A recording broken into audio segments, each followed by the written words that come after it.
আমার প্রিয় দল আর্জেন্টিনা। আমি দোয়া করতেছি দুরূদ শরীফ পড়ে কোন দিন আর্জেন্টিনা বাদ যাব, ঠাসায় গোল খাক। এরপরে হজরত ব্রাজিলের আশেকানেরা যাতে 7 আপ খাইয়া বাড়িতে যায়, তখন আমি তোদের পতাকাগুলোর দিকে চাই, কুমোরকে আরো টাঙ্গা। শুধু তোদের বিরুদ্ধে আমি গেছি, পতাকা কেন টাঙ্গালি? এই জন্য আমি চাই প্রথম আমার ফেভারিট দল আর্জেন্টিনা গোল খাক। কটা খাইব ঠাসাই। এক বুধ কোন দিন খেলা আছে? ক্যাপ বার্থডের লগে 4 তারিখ। আল্লাহ, আর ক্যাপ বার্থডের লগে চাই নামাজ না পড়ি রাজমিস্ত্রিরা কাজ করতো না। আল্লাহ কি করবে জেনেও ঠাসা খাওয়াই দিবে। আর মেসি সম্মান যেহেতু পাই গেছে সাচ্ছে, একবার বিশ্বকাপ জয় করলেও যা হয়, 10 বার করলেও তা আল্লাহ অন্তত অজ্ঞ হইলেও খাওয়াই দিই, তা করে বাইক ফাড়াই দিও, ফিরতি টিকিট বিমান ধরা দিও। হেতে কয়েক সেক্টরে ফার্স্ট হয়ে গেছে, সবচেয়ে সেরা গোলদাতা, তারপরে সবচেয়ে আরো বহুত কিছু হেতে হয়ে গেছে। শুধু পৃথিবীতে খালি হেতে নো, হেতের অফ করো।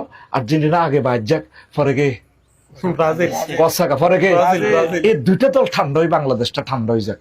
তোরা কেন তোর বাপের ফেন্টনের লেন্ডি নাই? তুই এত সুন্দর কাপড় দি, তুই যে পতাকা বানাইছ, এই দুঃখে আর্জেন্টিনা ব্রাজিলের সাপোর্টার ঠিকই তাড়াতাড়ি তোরা বাদ যা। এটা হরে কইম আগে এই দুই দল বাদ যাক, নকল ভাই মরক্কোর পার্টি করি, বুঝছেন নি? আই যেটা করতাম, নেদারল্যান্ড বাদ গেছে নি, গেছে গা। আর জার্মান করছে নি, অনর হয়েছে নি, বাদ গেছে গা। আমার দুই পার্টি যেটা এটা গেছে গা বাদ। ইটালি তো আইতেই হারে না।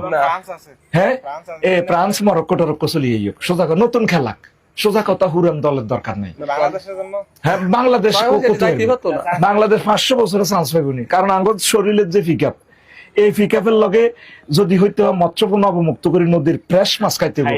হাসনাত আব্দুল্লাহ কলজিয়া, তার লগে কলা কলি দিতাম, দেখছি এত বড় কলজিয়া। এই ইচ্ছে কলজিয়াওয়ালা প্লেয়ার যদি সেট আপ দিতে পারি সাকিব আল হাসানের মতো, তাহলে ঠিকই